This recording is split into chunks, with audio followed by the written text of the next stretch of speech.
Voilà, de retour sur ce plateau avec notre toute première invitée. Je signale qu'il s'agit de la présidente de la fondation D'accord. Aridja. Elle s'appelle Madame Atosha Matata Vignol, à qui j'ai dit bonjour et bienvenue. Bonjour monsieur, merci beaucoup. Alors avec vous, on va parler de cette problématique de la délinquance urbaine. On voit de plus en plus ces derniers jours sur les réseaux sociaux des images des jeunes en train de commettre beaucoup de désordres, de boucans, que ce soit par la violence ou autre dérangement. Vous, dans votre fondation, d'après ce que j'ai compris, vous militez justement pour l'encadrement des enfants. Est-ce que pour vous, la cause de cette situation, la cause principale, serait un problème d'éducation? Oui, justement, ce serait vraiment un problème d'éducation. Il suffit juste de regarder autour de nous les phénomènes grandissants des enfants qui sont en conflit avec la loi et le taux élevé des enfants de la rue, comprenant qu'il y a vraiment un ça ne va pas. Un problème d'éducation. L'éducation, Mais il y a oui. aussi des gens parmi ces personnes qui sont bien éduquées. Moi, j'entends parfois des koulouna Azo Papa Moutouvichet en français. Oui, L'éducation, c'est pas parler français, certes. Certes. Mais quand vous dites qu'il y a un problème d'éducation, on a l'impression que ce sont que des enfants de la rue qui plus tard deviennent koulouna. non, pas du tout. Il y a aussi les enfants de la maison qui deviennent plus tard Koulouna. Voilà. C'est ça, là, on fait pour modifier. C'est pas seulement les enfants de la rue qui sont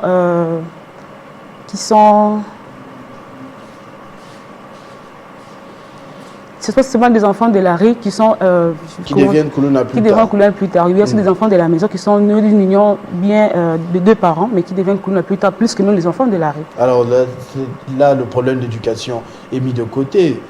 À qui attribuer cette faute-là? La faute est attribuée aux parents et à l'État congolais. À l'État congolais. Justement, à votre avis, quelles sont les vraies causes de ce phénomène? En fait, le vrai cause de ces phénomènes, c'est d'abord l'influence de l'environnement.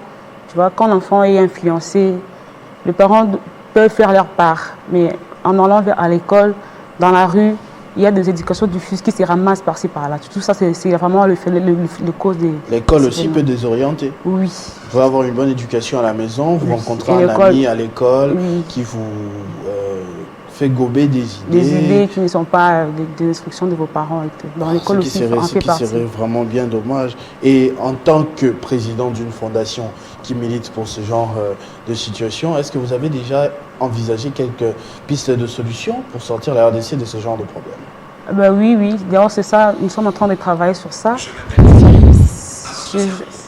Ce genre de situation, pour moi, nous avons une responsabilité. Nous, les militants, nous qui se battons pour l'éducation et l'encadrement des enfants, et l'État aussi doit nous soutenir par rapport à ça. Parce que nous, on se bat, mais nos moyens sont limités. Tu vois? Nos moyens sont limités. Il y a des lois qui sont là pour l'éducation et l'encadrement de l'enfant, malheureusement qui ne sont pas vulgarisées, qui ne sont pas promulguées. Tu vois, c'est un peu ça.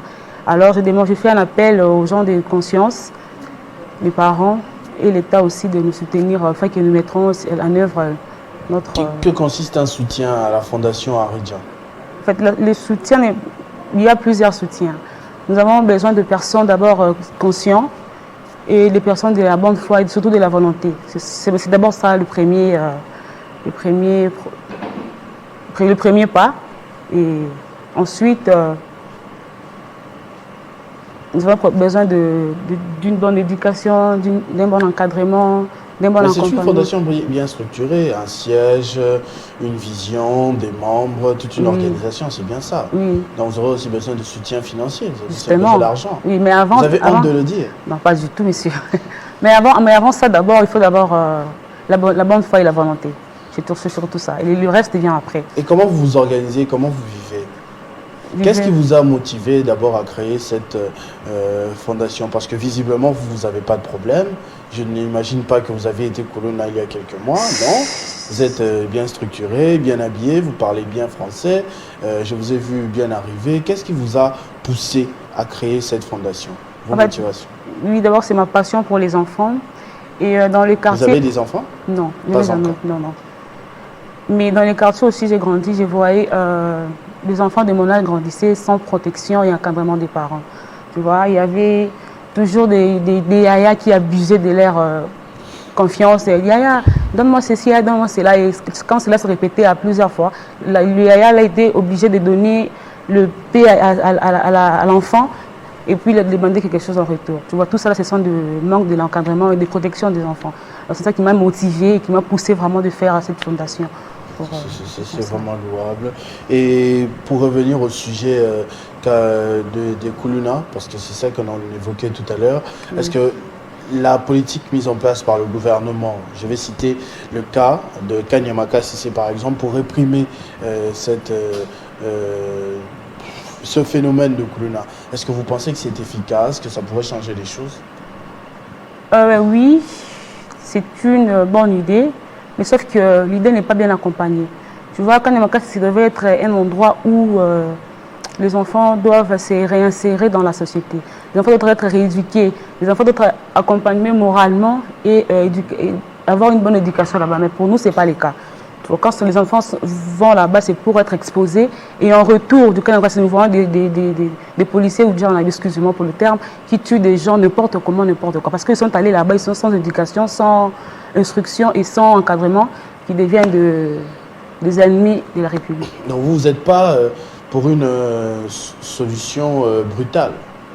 Non. Non. Pour réinsérer l'enfant dans la société, ce n'est pas la brutalité. Il suffit juste de le parler, de le faire voir que... Mais il y a enfant et enfant. Quand cet enfant vient, par exemple, ce sont tous les enfants. Une femme enceinte, ce sont tous les enfants. On se dit à un moment qu'on n'est peut-être plus en face d'un être humain normal et qu'il faut peut-être recourir à des moyens autres que ce que l'on apprend à l'école ou à l'église. Justement, voilà pourquoi le Kanyamaka Sissé est là. C'est pour ce genre d'enfants. Mais sauf qu'entre enfants et enfants, il n'y a pas de discrimination. Ce sont tous des enfants. Mais sauf que le système doit un peu être réformé. Tu vois, il devait y avoir des centres rééducatifs là-bas pour rattraper les enfants dont vous parlez. Entre l'État et les familles biologiques, les bases, l'éducation des bases, entre l'État et l'éducation des bases, qui a le plus failli, qui a le plus de responsabilités dans ce qui nous arrive en ce moment? Moi, je dirais que les deux. Parce que l'éducation que les enfants reçoivent à la maison doit être accompagnée des instructions que l'État garantit pour les enfants. Afin que cela permette à l'enfant de s'insérer dans sa socio-économique et d'avoir un bon travail stable et durable. Je crois que c'est ça. Ok. J'étais en train de parler de votre fondation tout à l'heure, par exemple. Quand vous parlez de l'encadrement des enfants, est-ce que vous-même, à votre niveau, vous êtes doté de suffisamment d'infrastructures? Est-ce que vous avez tous les moyens vraiment pour prétendre à un encadrement, je ne sais pas, ne serait-ce que 100 jeunes par exemple?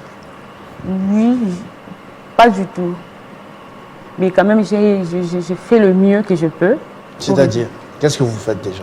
C'est-à-dire que j'encadre parce que je suis dans la protection des enfants à l'aide parentale. J'ai toujours eu des matinées avec des parents en guise de renforcement de capacité. Rencontrer les parents? Oui. Ok. Et ils sont comment avec vous? Parce que ici à Kin, on sait surtout les parents d'une certaine époque, on les appelle qui connaît tout. Donc, déjà, surtout, on a une jeune qui n'a pas d'enfant, me dire comment faire avec mes enfants. Parfois, ça passe mal. Comment ils réagissent? Comment sont vos relations? Oui, en tout cas, ça, vous êtes vraiment au courant de ça. C'est pas du tout facile. Mais quand on sait ce qu'on veut, on sait ce qu'on fait, tu sais ce que tu es en train de chercher. C'est aider les gens. Aider les gens, moi, on m'a appris d'aider les gens gratuitement sans rien attendre en retour. Et c'est ce que moi je fais, j'essaie d'aider les gens sans rien attendre en retour. Ça n'a jamais été facile. Aborder une fille mère, soit une maman, en tout cas, c'est pas facile. Mais j'ai fait de mon mieux quand même si je suis repoussée de temps en temps. J'ai fait de mon mieux, je parle, je pense que c'est qu'il va m'entendre l'oreille et puis ça passe bien. Est-ce qu'il y a moyen, parmi les pistes de solution, de penser à une législation plus forte dans ce sujet? Ben oui, bien les législations, bien sûr que oui, il y en a vraiment. Le problème avec nous, c'est que nos lois, en tout cas, ne sont pas mises en œuvre.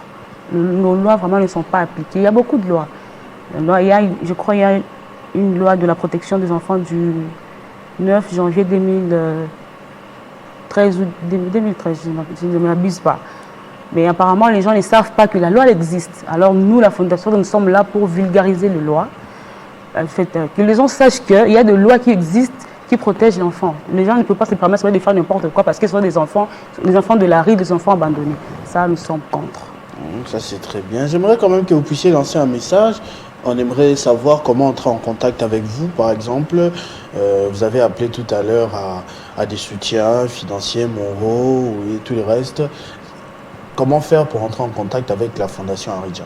Oui, nous sommes à notre bureau et à Bandalungwa. Nous sommes à Bandalungwa, sur l'avenue Coco, numéro 9. Et nous avons un numéro de contact. Vous pouvez contacter, en tout cas c'est permanent. Allez-y. Le numéro est le 082 29 24 807. Il y a notre numéro Vodacom 082 13 15 769. C'est les deux numéros qui sont vraiment permanents.